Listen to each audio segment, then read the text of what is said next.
All right, thank you all for coming. My name is Alan Rutberg. I'm Director of the Center for Animals and Public Policy. And welcome to our first Animal Matters seminar of the 2016-2017 academic year. We are lucky, very lucky, for this opening session to have Dr. Lori Gruen.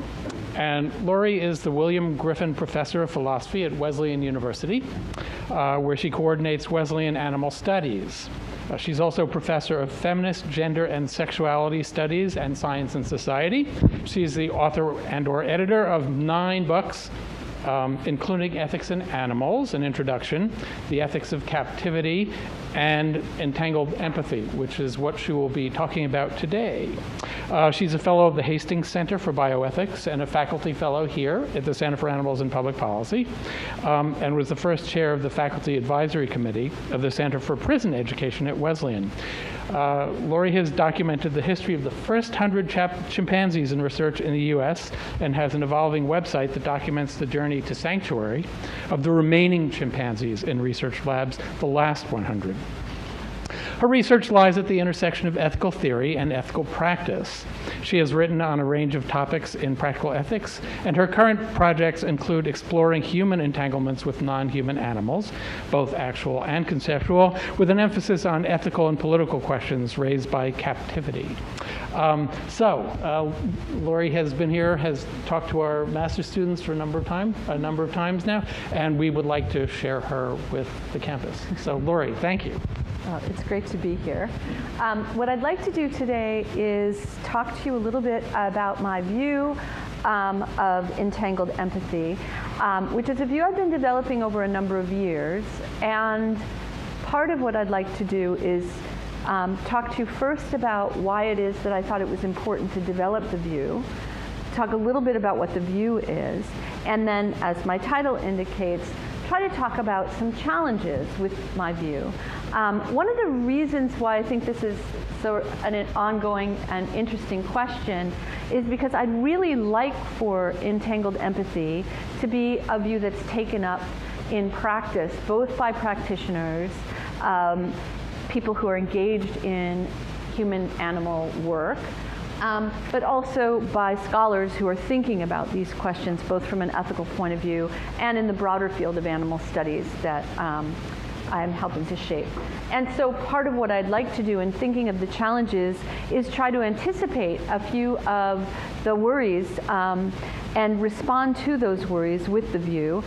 There was a recent book review of Entangled Empathy by a veterinarian who thought it wasn't practical enough.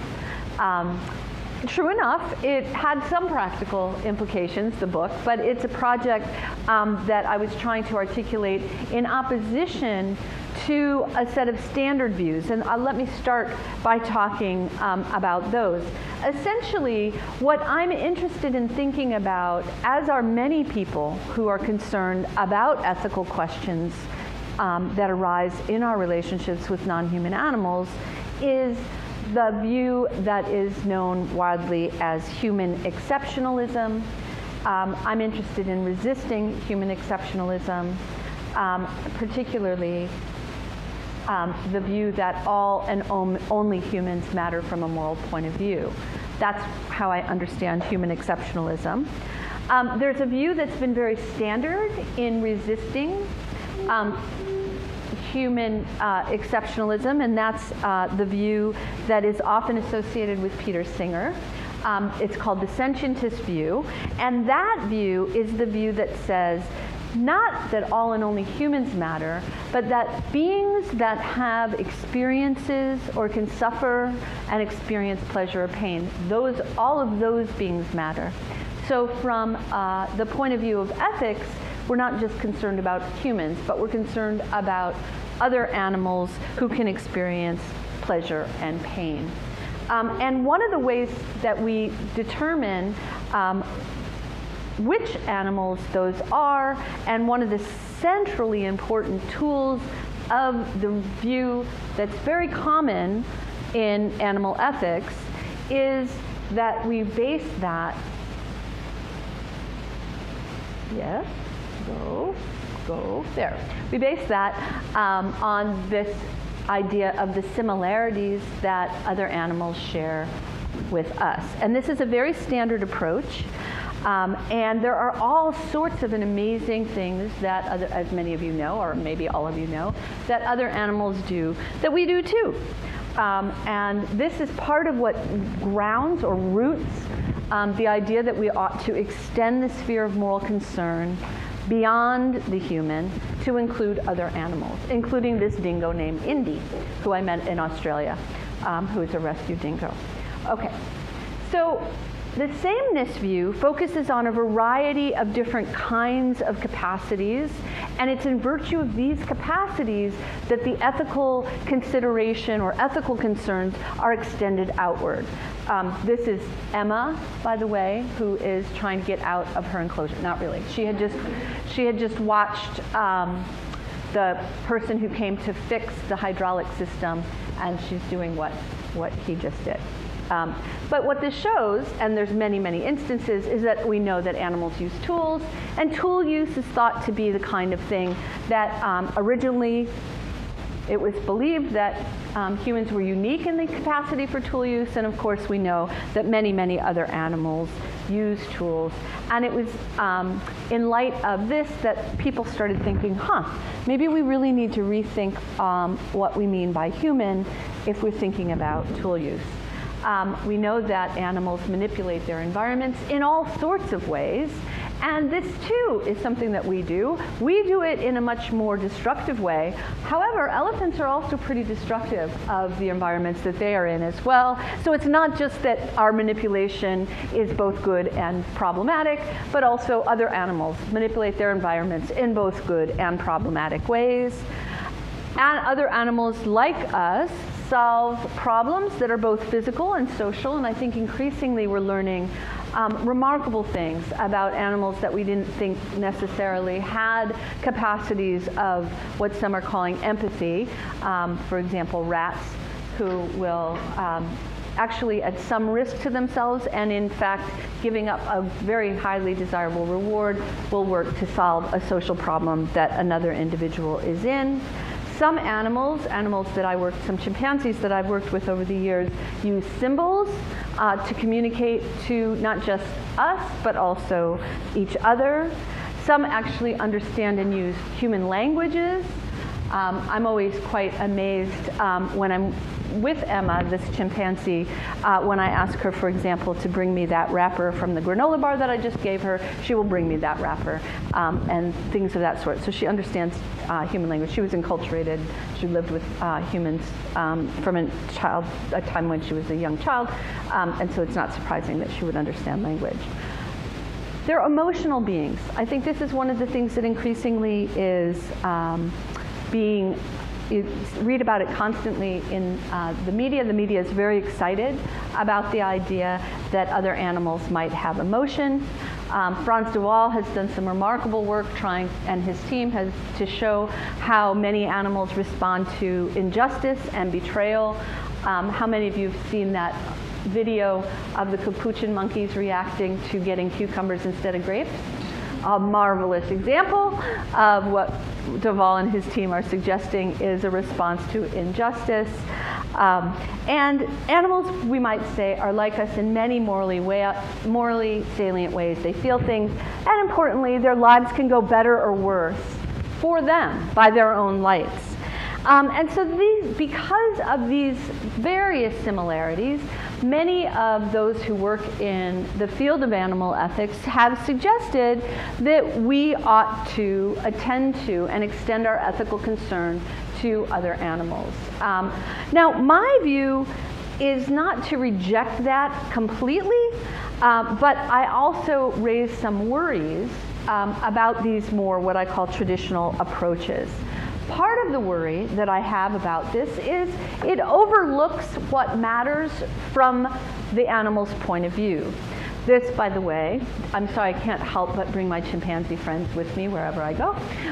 Not really, but that's Sheba. Sheba chimpanzee is the daughter of Nim Chimpsky. Anybody know who Nim Chimpsky is? You've heard of Nim. She's a very remarkable chimpanzee, very clever. Okay, so the worries about the traditional approaches overlook what matters from the other's point of view. And part of the other concern that I have is that human capacities remain at the center. If what we're looking for in order to determine whether or not we have obligations or duties or whether to other animals or whether they can make claims on us is that they're like us in some way, what we're doing is actually maybe forgetting the unique capacities that they might have that gets lost in this assimilation. And so I've been trying to develop a view that tries to refocus the ethical concerns, and this is the view that I call entangled empathy. And entangled empathy is focused not so much on the capacities that other animals have. Again, I'm not ignoring them entirely, but the idea is that what we want to look at is not just how they're the same as us, but how they're different. And what's really ethically interesting and ethically important is the relationship that we're in with other animals. And I like to point out that we're already in all sorts of relationships with other animals, some of which could be considered ethical relations, and some of which can be considered unethical relationships. So that we already have relationships with other animals suggests that we ought to attend to whether those are good relationships. Nobody, I want to suggest, and I hope this is true, wants to be in a bad relationship. If somebody pointed out to you that you're in a bad relationship, your instinct would be, I hope, to make it better. One isn't proud to be in a bad relationship. One doesn't feel virtuous in a bad relationship. And so what I want to point out in the view that I've developed called entangled empathy is that since we're in these relationships, we ought to reflect on whether these relationships are good or bad. Now, some of the ways that we do that are going to require us to pay attention to the ways in which animals are similar to us, but some of the ways in which we make these relationships better are going to require that we look at the ways that they're not necessarily similar to us and focus more particularly on the nature and the quality of the relationship that we're in.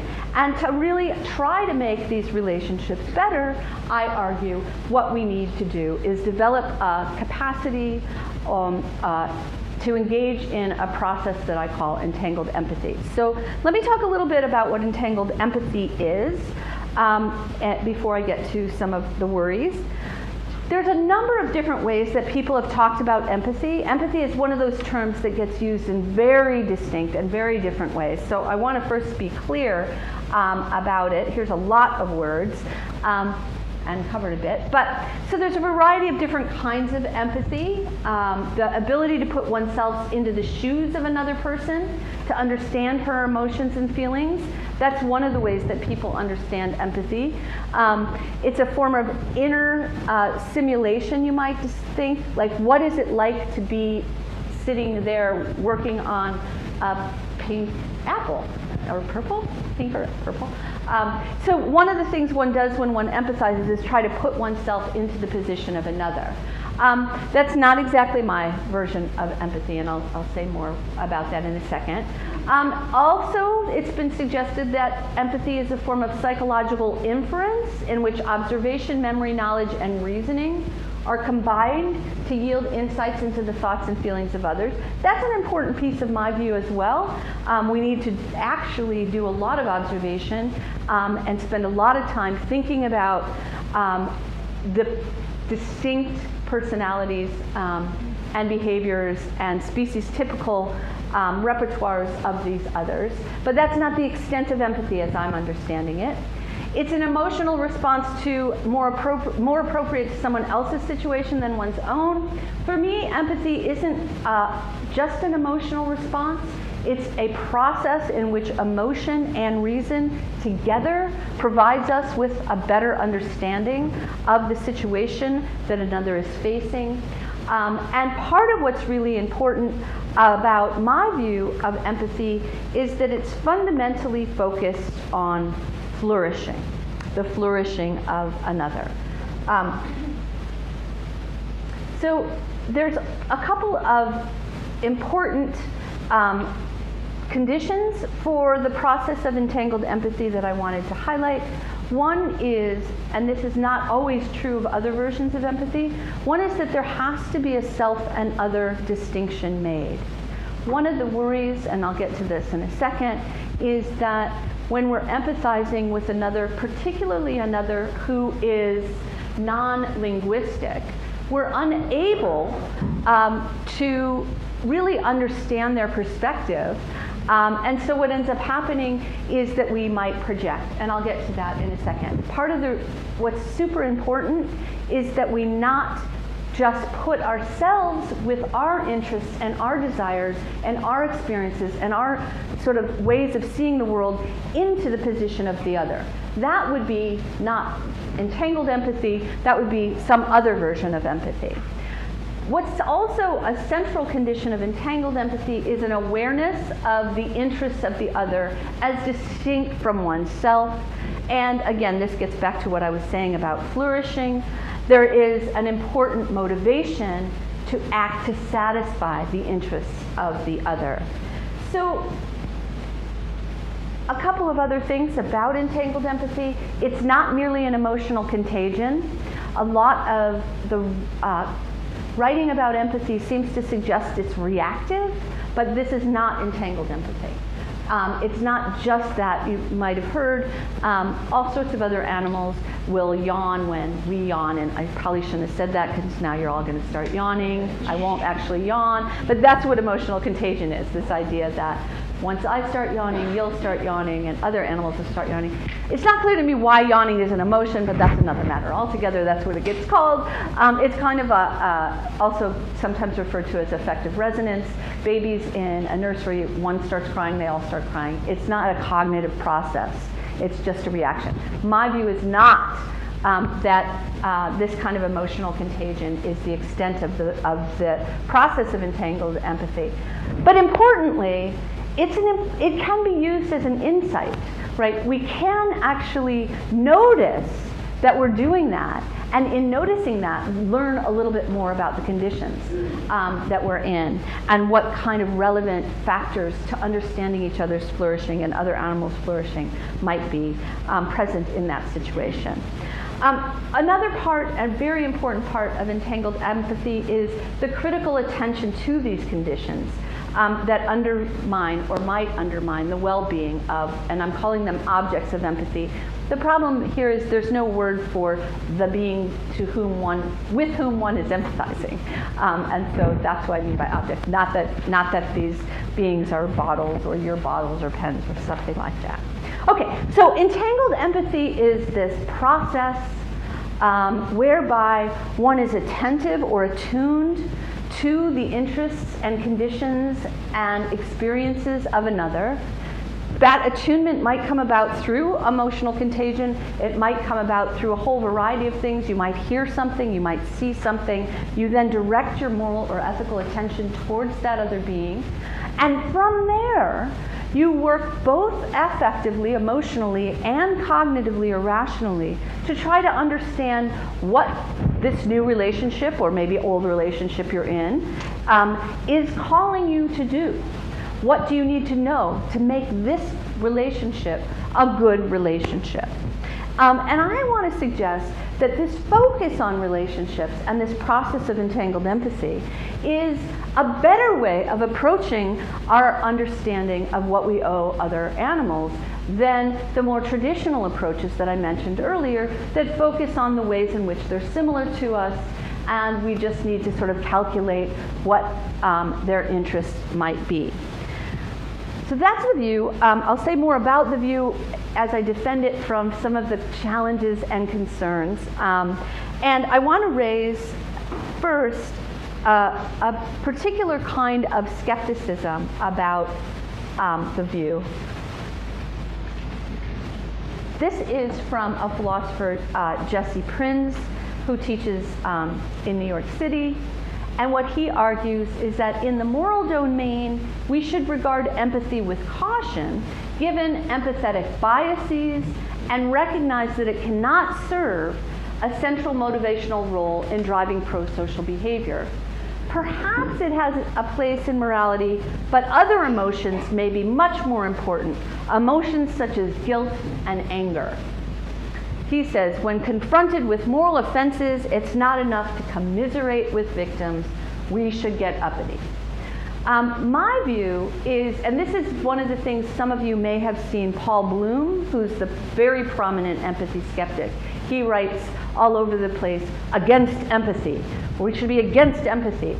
And I want to say a few things about the important insights that they're raising. But one of the first things to consider about this criticism is that it is viewing empathy, again, as just an emotional reaction. And my view of empathy is not that it's an emotional reaction. Emotion is a part of it, but it's not the only thing.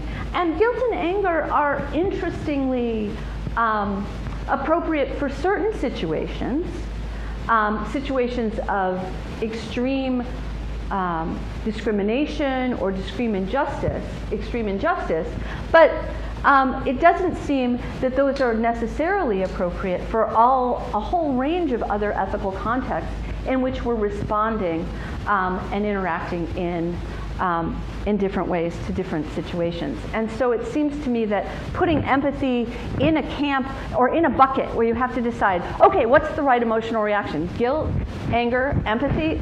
That's not how I'm thinking of empathy. Empathy is not one of the choices that one pulls out in trying to figure out what to do. Entangled empathy is a way of approaching our relationships more generally. Okay, but there are these bias concerns that get raised, these empathetic biases, and I take them very seriously. So there are two particular kinds of bias that I want to just say a little bit about. One is in-group bias. In-group bias is one of the things that social psychologists and others have noticed, and that is that we tend to empathize with those beings that are more like us than unlike us. Right? So if we see, this is all, usually these are experiments done on college students, but the idea is you show people pictures of people that look like them or look different than them, and there tends to be this bias towards those that look like you, not look like, and you're not as empathetic towards those that you don't look like. Now, obviously, if this were somehow fixed or innate, this would be a terrible problem from my view, because the pictures I've been showing you here don't really look like any of us very much. They're other animals, they're not even human. So if there's biases amongst humans, between humans, then it would be very bad for my view to think about empathy as applying to non-humans. Now, in-group bias, interestingly, I won't get into too many of the details here, but it's not fixed at all. It's a highly plastic or flexible kind of response, and it's the kind of response that can be shaped in a variety of ways, one of which is by just interrogating the self-concept of the individual who's being tested. And what happens amongst those who are doing this research is that they find that people who have a more, this is interesting, a more collective self-concept, so people who come from less individualistic traditions, for example, have a more rigid in-group bias than those who don't.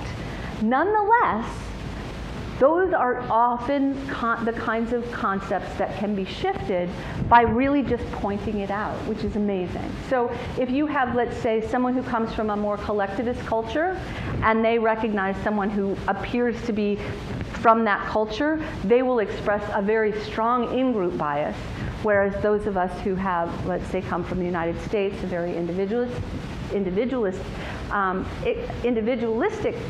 society in which self-concepts are generally not thought to be tied to those in our social groups, there's some bias towards people who look like you, but it's a weaker bias. In both cases, you can change that bias merely by pointing it out. So for me, this is good news because what it suggests, because my view of entangled empathy is not just based on that initial reaction or initial emotional response, but is based on also cognition, this is something that I think is a bias that is overcomable. The second bias, which is often raised by people like Paul Bloom again, and to some extent Jesse Prince, is this bias about proximity. And the idea here is that we tend to worry more or are more concerned and empathetic towards those who are closest to us rather than those who are farther away. We tend to think about those that are nearer rather than farther. And I think this is a potentially real bias, but it's not clear to me that it's as big of a problem as in-group bias. The proximity bias is something, I mean, there's some controversy among scientists who are working on determining. So for example, some people have suggested, Paul Bloom and Jesse Prince have suggested that there was more concern in the United States with victims of Hurricane Katrina than they were the tsunami in Indonesia. But actually it turns out that in terms of all sorts of measures, including monetary donations, there was much higher response to the tsunami where many more people were actually killed than the Katrina situation. So there's a question about whether proximity bias actually exists. But insofar as it exists, I don't know that it's such a worry for my view of entangled empathy, in part because we're in relationships, certainly of all sorts, but it is the relationships that we're most closely in that we can have a better chance of making better. So that we are worried about direct relationships that we're in, or relationships we're in because we're engaged in a certain kind of practice, that actually doesn't seem to be a problem. As long as we're aware of the networks of relationships we're in, I think that the proximity bias is not such a problem. Okay, there's some other worries that I want to highlight, and maybe we could talk more about some of these biases in questions and answers. There is the problem of large groups and mass disasters. This is a bias. It's not really a bias. It's just a result of what can happen in a world in which there is so much tragedy. If you're engaging in empathy in a world of vast amounts of tragedy, it does seem that we have a tremendous concern about how one deals with this, right? How does one respond? Not just to the fact that we're in all these bad relationships, but these bad relationships we're in just keep multiplying and multiplying and multiplying, really in ways that are often beyond our control. Now, I think this is a very big worry for my view, but it's actually the same worry with any view about ethics, right? The world is full of all sorts of problems. All sorts of bad things are happening. And so we have to start to make impact in these. It wouldn't be okay if it wouldn't be okay from an ethical point of view if, for example, just because something was a mass disaster and it's very hard to do something, everyone said, oh well, too hard, can't do it, right? That wouldn't be good for any view of ethics about what we owe one another. And so insofar as there is a problem, and I'm acknowledging there's a problem, it's not more of a problem for the view of entangled empathy than it is for, say, a view that recognizes all of us in some sort of larger community of similarity. Okay, there's a couple of other objections that I want to get to. One is, as I mentioned earlier, that empathy is really just a type of projection. It's a kind of narcissistic response. As I don't think that my view is open to this objection. It's not really a challenge for my view because we're paying attention to context. It's central to the cognitive process we're involved in. And there's also, importantly, as I said, a distinction between self and other. So empathy, as I understand it, is not the same as simply putting yourself into the shoes or the paws or the hooves of another. That's not what my view of empathy is. Insofar as it is, that might be a worry. The other thing that often gets raised, well, wouldn't the torturer be a really good empathetic being, someone who knew exactly what was going on with you and would torture you better because they could empathize? I am fundamentally, again, part of what I'm suggesting here is not just this reaction that one has or this way of sussing you out so that you figure out how to hurt or deceive you, but fundamentally the purpose of entangled empathy is to enhance and improve your flourishing and to make our relationships better. That's the goal. The goal is to make the relationships better. And so if you're in a relationship with a torturer, making a relationship of torture better is to diminish well-being as opposed to enhance well-being. And so in that way, the empathetic torture, every lecture I give about entangled empathy, somebody's like, what about the torturer? I'm like, that's what about the torturer. No worries about the torturer. There are, however, important failures of empathy that I wanted, that I discuss in my book, and I want to actually talk a little bit with you about. Because the process of making our relationships, particularly our relationships, well, not just with each other, but with other animals better, is going to be difficult work. It's not something that's obvious, and we're going to make a lot of mistakes. These challenges, these mistakes that we're going to make, I think importantly, what I call in the book empathetic failures, are of two stripes. One is epistemic, or how we know things. So I want to say a little bit about that, and we can talk more about it. And the other is aptness, or ethical failures. And these are the kinds of things that, this is part of the reason why entangled empathy can't just be an emotional or sort of responsive capacity, because it requires a lot of thought. We need to hone our empathetic skills. We need to correct mistakes we make in our empathy, and that requires that we engage our cognitive capacities. So one of the things that is a big challenge for entangled empathy is over-empathizing. What I mean by over-empathizing is you might think that something is really, really painful for another individual, when in fact it's not as painful. I have a chimpanzee friend named Juan, and Juan had a spiral fracture of his leg, which is, you would imagine, broke in two places, really painful. He didn't even really express that much pain, in part because if he did express pain in his social group, he would become a victim to some sort of chimpanzee aggression, because chimps are not the best at empathy, and so they do engage in a certain amount of aggression. If he had displayed that amount, the amount of pain that he was in, he might have become a target of more injury.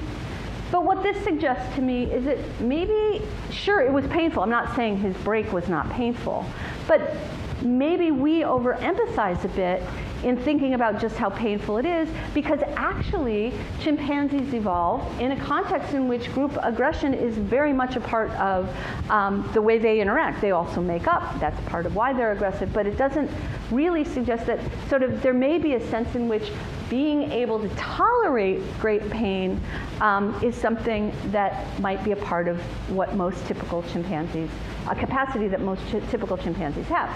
So part of what can happen is we can, if we have more knowledge of other animals and what their sort of capacities are like, we might be able to minimize our failure of over-empathizing.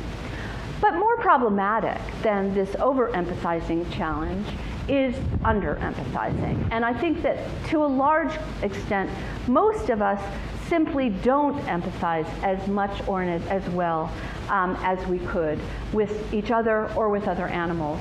And so one of the solutions to incomplete empathizing is simply to learn more about each other and about other animals. And in that way, we might be able to better engage. And by learn more, I don't just mean learn more about the capacities that I talked about in the case of over-empathizing, but learn more in the case of trying to really help each other see the kinds of relationships we're in with others that demand our moral responsiveness.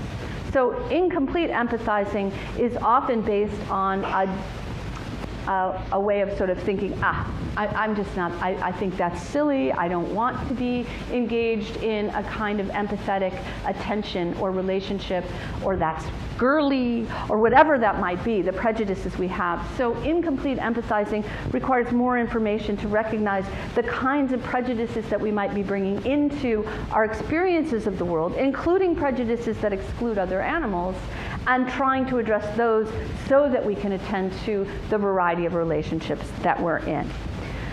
Now, empathetic aptness is a lot more challenging. And here, one of the things, it's not unrelated to what I was just saying, one of the things that I think is simply difficult in a world in which other animals have not been part of our ethical frameworks for a very long time, is that we learn to just ignore, if you will, the relationships that we're in and the suffering or lack of well-being that they experience. And this is what I called affected ignorance. Affected ignorance is a view that we don't know what we should know, that we don't attend to what we should attend to, that we put it out of our mind. We might see something that we see as racist, for example, but we don't want to think about it. So we know it is, but we act as if we don't know. And similarly, this is something I think that happens when we're talking about other animals. We can see, for example, a stereotypy in a captive environment with a big cat, and it's not really that hard to know that that's an expression of psychological distress of some sort or another, but we act as if we don't know that that's somehow normal. People can walk by distressed animals constantly and not even see that there's distress. That's affected ignorance. That's the kind of thing you can know. How do you know that? Well, one way you know that is by talking to people and studying with people who know about these animals and why this behavior is an expression of distress. But that's one of the things that I think is really a central challenge to my view. But again, I think it can be overcome. Empathetic bias is another one that's basically the concern here is that sometimes people, particularly people who are animal rights people, end up becoming overly empathetic. They're biased towards animals and sometimes against humans. This is one of the peculiar things that I've noticed in my travels around. So that somehow the interests of other animals seem to be more deserving of our empathetic attention than the interests of other humans. And that's a certain kind of bias. It, of course, is most likely to go the other direction. People don't pay attention to other animals and pay more attention to other humans.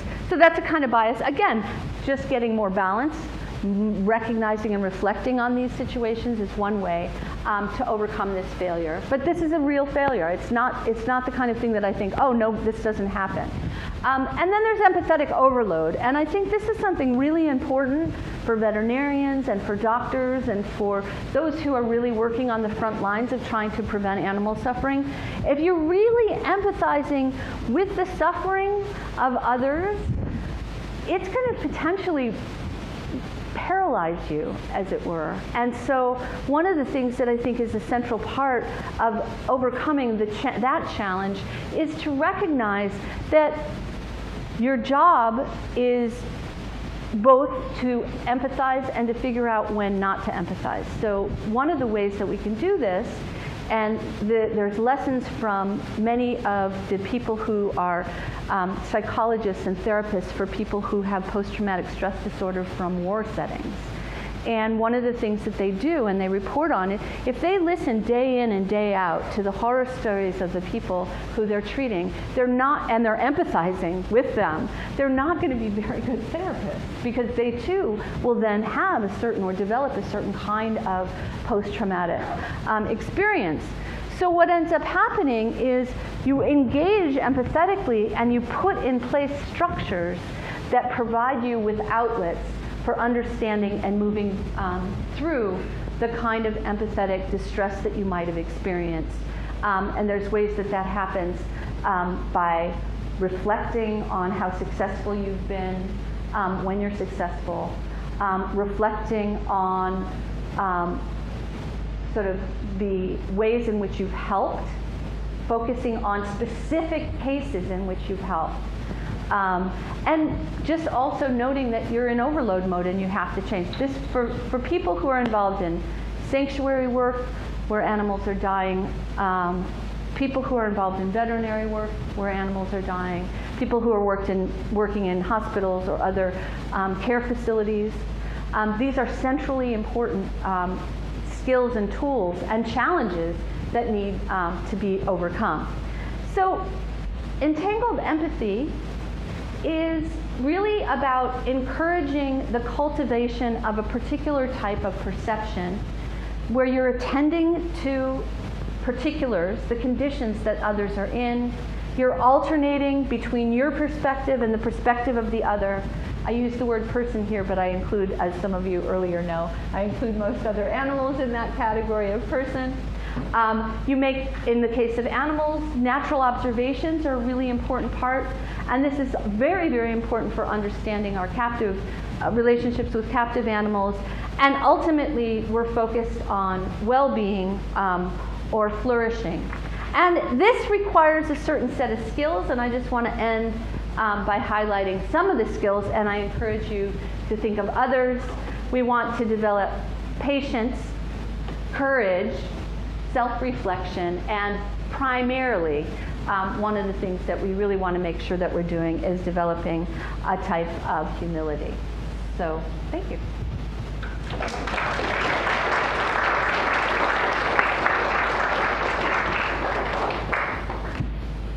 I'm happy to answer questions or comments or concerns. Yes? Thank you very much. It's very interesting. My question is probably a little more broader in the sense that is it the lack of empathy that gets us into wars? I think so. So the question is a question about whether a lack of empathy is part of what drives us getting into wars. And I would suggest that I think that part of what's going on is that we're failing to recognize and try to make these relationships with others good relationships. We're seeing these others as not others that we're in relationship to. And so we're not seeing that these are the kinds of beings that deserve our attention from a moral point of view, even if there's tremendous differences. And I think, too, that, I mean, some people, activists, are arguing that we are currently involved in a war on animals. And I think that, too, is, I don't myself particularly like the metaphor, but it does suggest that there's a way in which we're pushing certain others out of the realm of who matters morally and who we're ultimately in relationship to.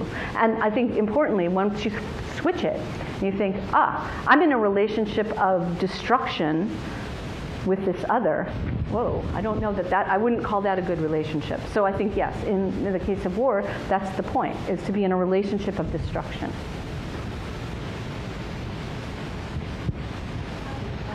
I'm curious what your thoughts are on effective altruism, because it seems as though that mindset of thinking strategically about making a difference it involves by necessity a detachment that seems to be antithetical to empathy. So I'm just curious what your thoughts are. Can you, I didn't hear the last part. It just seems to run counter to the idea of empathy. So I'm just curious how effective altruism plays into all of this. Yeah. So effective altruism, for those of you who might not know what that is, it's basically the view that there's a whole bunch of suffering that needs to be sort of undermined or corrected, and that what we need to do is focus on measures and mechanisms for trying to figure out what is going to lead to an end of that suffering.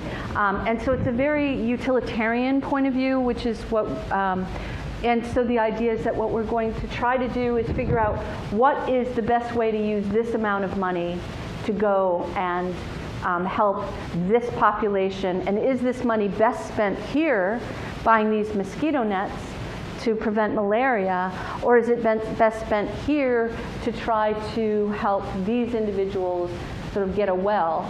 And it really pays very little attention to all sorts of things that empathy requires: context, relationships, and all of that. So I'm not suggesting that you couldn't formulate an effective altruism that is empathetically based, but currently as we've seen it, it's not. It's really not at all about relationships. It's actually, I mean, there's a lot I could say about it, but one of the things that's centrally involved is it's about a relationship of superiority in terms of helping these poor, pathetic people that you can help. That's a little crude, but I kind of feel like there's a certain kind of noblesse oblige that's happening. I am here, I can figure out what's wrong, I can figure out what the best thing to do is, and I will now do it. And I think that's really antithetical to the kind of relationships that I'm trying to help us to develop better. Yeah.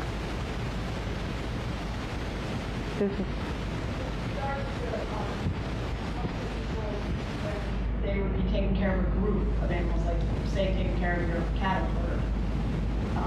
How do you help people have empathy for the whole, if you're not in an individual relationship per se, how do you help people try to empathize to a group like that? Yeah, I think, so the question is a question about, can you empathize with a group? And my view is actually that groups in this case are complicated, but made up of individuals and their relationships with one another. And so in order to actually empathize, so I would like to think about, a group, the animals I know, so a group of chimpanzees. Each chimpanzee has a very specific kind of social position within a very hierarchical system. There's always, this is something that always happens with a particular caregiver that I work with. She's always super upset about the lowest individual in the group because that individual is getting injured the most. And if you empathize with that individual, you're going to maybe need to move, and she often wants to move that individual out of the group, but then that's just going to mean another individual is going to be in that part of the hierarchy. So that's not actually necessarily a good idea, because that individual will then, that other individual will then probably be the lowest member of another group.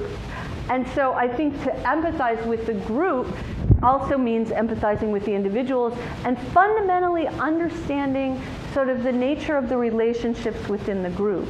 And so I think that that's actually an important one. And it also highlights how you can over-empathize. Again, another example of over-empathizing, which is a challenge. Now, of course, when you have some individual chimpanzee that's constantly whining and crying because they get beat up all the time. That's, sorry to put it that way.